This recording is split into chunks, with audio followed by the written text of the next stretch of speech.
Good morning, staff. Started using these videos instead of trying to do the Google Meets because I think it is a little more flexible for you guys to be able to watch the video at your convenience. Plus the Google Meets, we're not really using them in an interactive way anyway. So hopefully this is working for you. Give me some feedback on it if it's not. Try to do them a couple days a week just to stay in touch with you and give you information about important developments as we continue to go through this phase of remote learning during this COVID-19 time period.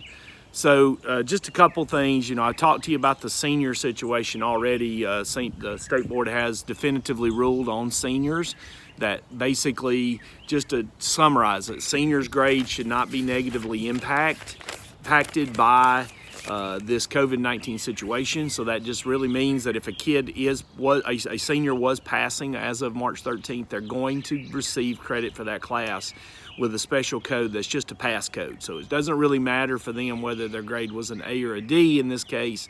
It's just a code that gives them a pass code. There will also be a withdrawal code that we'll use for some students to withdraw them from courses, maybe. And again, I don't know exactly the ins and outs of that yet.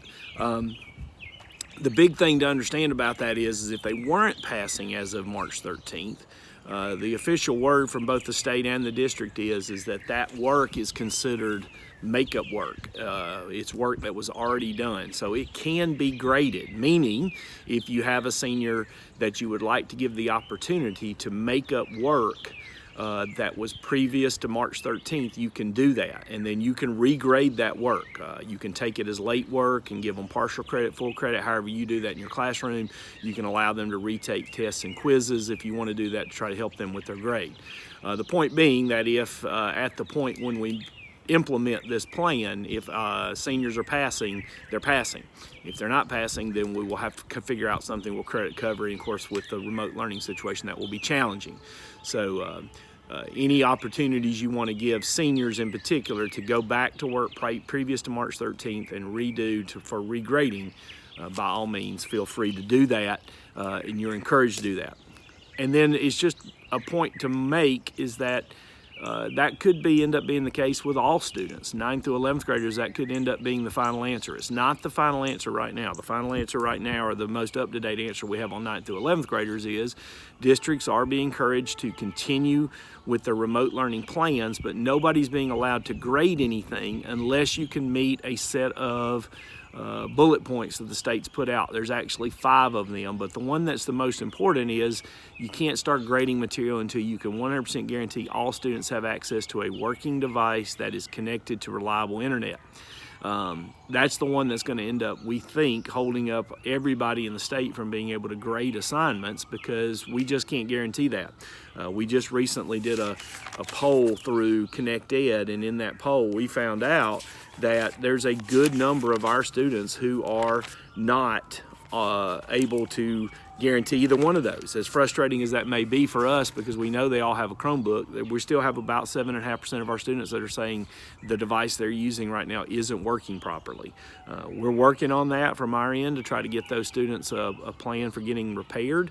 But some of that is they've lost their charger, and so their device is dead and they don't have access to a charger. We're trying to come up with a plan for that. Some of them, they're just broken. Some of them, they don't have them because they've lost them, or they just left them at school and haven't come back to get it. But we also have, even more important than that, 13.2% of the people who completed the survey said they do not have access to reliable internet.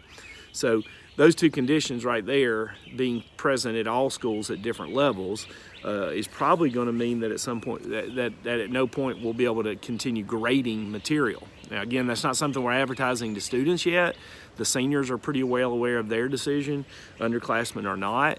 And so just keep that in mind, that as we go forward, any work previous to March 13th that you're allowed all students to make up, redo, encourage, could be to their advantage, so that we can, if we get to the point of a pass code for 9th through 11th graders, we can also be ready to implement that. But either way, no matter what, clearly we've heard from Dr. Houlihan in a couple of meetings, and I feel strongly about this too. We will continue through whatever end of this there is, whether that is coming back on May 18th or not, to provide remote learning, extended learning opportunities for our students. We may change the format a little bit as we go along, just depending on scenario. Right now, the format is twice a week, 45 minutes for each class. That could be changed going forward. We've heard some rumblings that maybe teachers will be given a little more freedom going forward to run their remote learning the way they want to, but I still feel like there'll be some restrictions on it all the way through, whether they remain the same restrictions we have now or not. But we will have remote learning, so you will be continuing in the mode you're now, providing extended learning opportunities for students, again, all the way through whatever the end of this may be.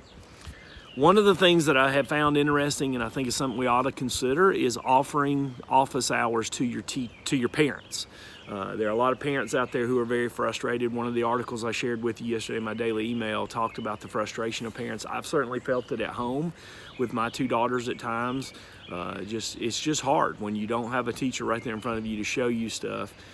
Things can get confusing and difficult for parents and students. And when students are frustrated, then parents are frustrated. So one of the great suggestions I've heard is the idea of offering office hours to parents for them to come in and sit with you and talk with you. Remember, Google Meet is acceptable for parent-to-parent communication, but certainly you just have phone too that you can use to let these parents call you and talk through what it is your expectations are of their students right now. Obviously, we have some students who are taking advantage of the situation, probably not being completely forthright with their parents, and we want to offer that to parents. How many of them will take advantage of it? I don't know, but offer it up and see if parents would like to come into an office hour situation with you for information about expectations.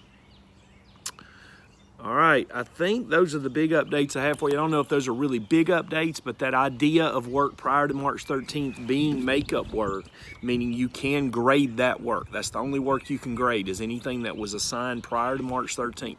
So if you've got those assignments and you would like to give students those opportunities to make those up, to get their scores up, get their grades up, in anticipation of not only what we already know about seniors, but what we may be finding out about underclassmen going forward, depending on all the scenarios. We've got a long way to go with that. By all means, offer those opportunities along with the extended learning opportunities you're doing now. All right, it's Friday. You're not offering any new content. I know you're probably working with some students on getting them to understand what it is they're learning this week and working hard with them. And now you may be offering that up to parents also. Hope you're going to offer that up to parents also. Human contact right now is really important for these students. Get them on Canvas conversations, get them on the phone, talk to them, let them hear your voice. Continue to reach out to them in all forms to keep them going. If you've got students who are not working, you're not being able to get contact with them, please push administration and counselors to try to help you with that. Send me names and we'll work really hard to try to get those students engaged. We want to get 100% engagement during this remote learning opportunity. With seniors also, I know a lot of them are thinking they're done, but we want to keep seniors engaged too. All right, hope all of you are having a great day. Call me